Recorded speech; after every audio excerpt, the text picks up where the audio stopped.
Changing jobs is always nerve-wracking, and this year I did just that.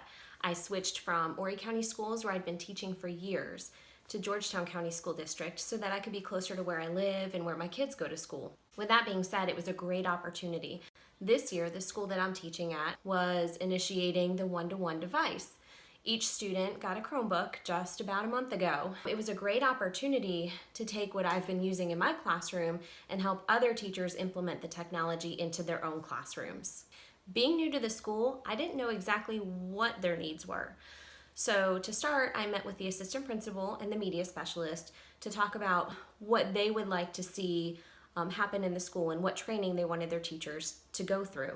They already had kind of a specific idea in mind. What they wanted to do was to create an online course that the teachers could work their way through and receive continuing ed credit. They wanted this program to focus on the Google Apps for Education, the G Suite. The first step was to create a syllabus. I wanted a roadmap of exactly what these teachers should know and learn by the end of the course. And from there, I began creating the website and the layout.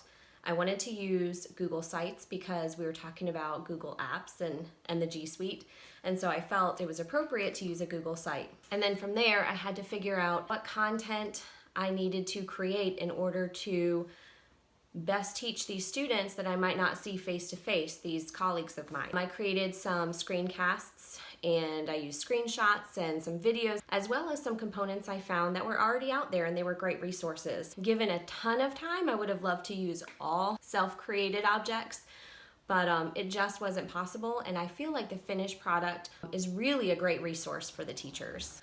Probably the most time-consuming part of the process was creating these tutorials and these videos and these screencasts and screenshots that I wanted to include so that the people working on their own could understand the apps and the different tools that they could use. As you know, video editing and adding audio is always somewhat tedious, and so that took actually a lot more time than I think I probably planned or expected. One stressful part of this process was kind of the timeline of events. We wanted to roll the training out by the end of September or beginning of October, so that didn't leave a lot of wiggle room or time to complete the entire website.